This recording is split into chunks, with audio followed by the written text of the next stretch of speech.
Hello everyone, my name is Chris Johnson and this is another video log of what I've been working on for my game Expand over the last week. So I'll just start off by running the program and you can see several things here that I've been working on. The first is the curve text which says welcome world. The second thing that I've been working on was the expanding body which will come out from the middle. I've also been working on the outer body here and I've been working on getting the player's movement to be independent of the frame rate and to actually work off a velocity instead of just moving by a position. And so I'll just rerun that and I'll explain the first part, which is the curve text. So this is the first thing I worked on, and what happens is now that text can be wrapped around a circle. So if you imagine a circle here, which is pretty much at the same position that the expanding circle is now, and this text just wraps around there. But I also have text that wraps around the inside of a circle as well as the outside of a circle. Now this is important because I have situations where I want text that'll wrap around like here, which is fine like that, but what happens is I want text to be wrapped around here and to appear readable going this way. So they're now flipped into an inner circle that you could imagine going around here. I don't have an example of that at the moment because for some reason the curve text is very slow to load, and so if I had two welcome worlds, one flipped and one not flipped, then it would take a very long time to run this program. I'm not sure why that is at the moment. I think it might be how the library I'm using, or how I'm using the library that I'm using called FTGL, to how that allocates memory. So I've got to look into that, and I will over the next week or so. You'll also notice that the spacing isn't perfect.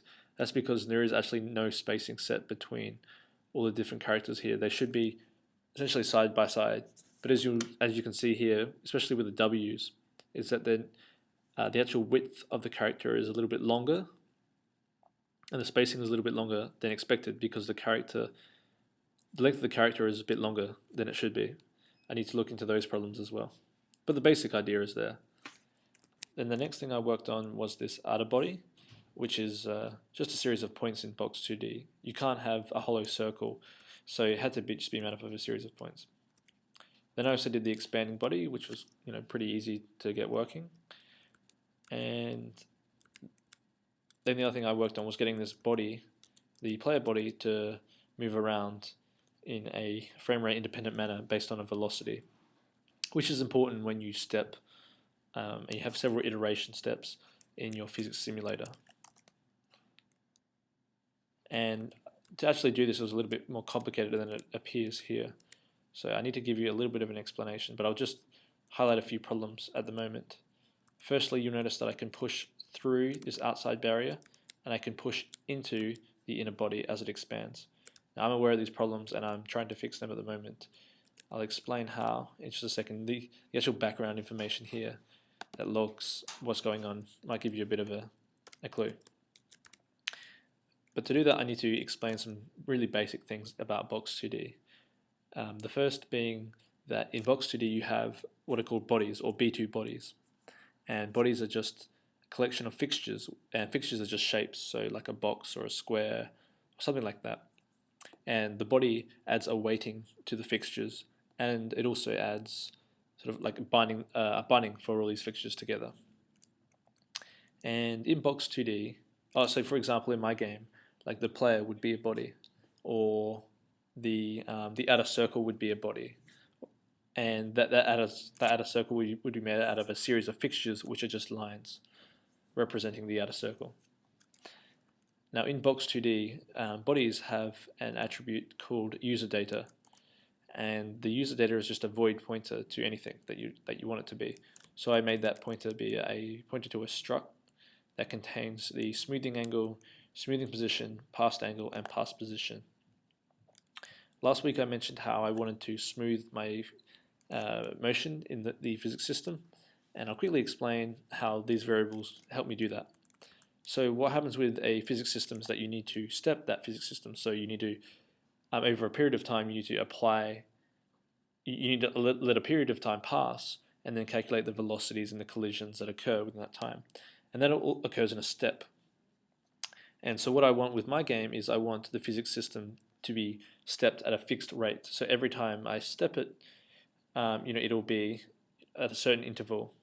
And so I use a fixed physics time step. The problem with that, though, is that in my game loop, a game loop just consists of updating the game, drawing it to the screen, and handling input. In that process, though, you can have things where the time that passes might actually be the time of several iterations. So, for example, and these are not exact figures; these are blown out to be simplified.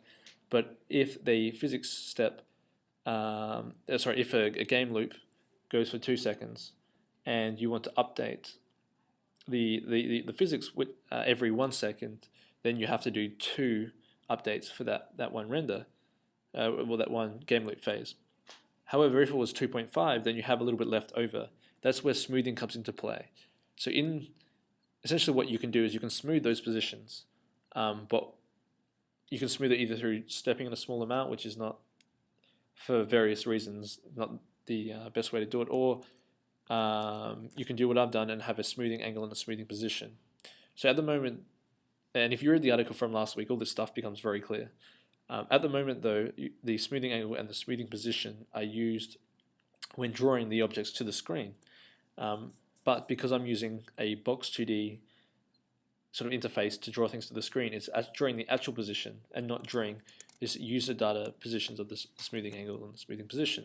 But when I start drawing my own objects instead of Box2D's objects, everything should, in theory, appear smoother. And in the calculations, you need to remember the past angle and past position, so they're useful. Now, this last object here is the event dispatcher. And because I'm doing a lot of custom stuff in Box2D, I've created this event dispatcher object. And an event dispatcher has several listeners. And what happens is, every time I step the world, I also call a update method inside of each of the listeners of an event dispatcher. And I need to do this because I'm applying my own custom velocity that doesn't follow the rules of normal angular velocity. And so I do that through an event dispatcher. So I can essentially use this to, sort of like a plugin like architecture, I can add things to the physics step that I want for certain bodies. And so that allows me to add this smoothing information, and as well as applying my own radial velocity and a velocity that would apply into and out of the center. So just a velocity around like this and a velocity here that aren't sort of dependent on each other like you get with normal physics systems. Then the other thing I worked on was trying to fix this last problem where you move through things. And that's because at the moment, what happens is when you hit a wall, your velocity does not stop, and it should. Ooh. Yeah, your velocity doesn't stop, and it should. And what happens is, because of the way the system works, you can get these weird artifacts where you can push through bodies if you're going too fast. So what I've done to combat that is I've added a contact listener, which will essentially be notified every time 2 objects collide or contact with each other. And that contact listener gets information about what fixtures are colliding. And so what I've done is I've applied to the user data field in the fixture, I've applied a fixture ID, which is just saying what type of object it is. So is it a expanding body? Is it a player? Is it the outer wall? Is it whatever? And then what I can do is I can say, if it's the body, based on where you collide, the velocity should stop. Now I haven't done that last bit of stopping the velocity, but I've actually added the code to determine what collisions occur within the body of an expanding object or something else and the player. So yeah, that summarizes what I've been working on this week. So next week I want to fix this collision problem, so I'm stopping the velocity. Hopefully fix up the spacing with the text. But what I'll probably start to work on is expanding sectors of the internal bodies. Thank you for staying by. Please check out my blog at blog.cjohnson.id.au for more information, and feel free to post a comment below. Thanks.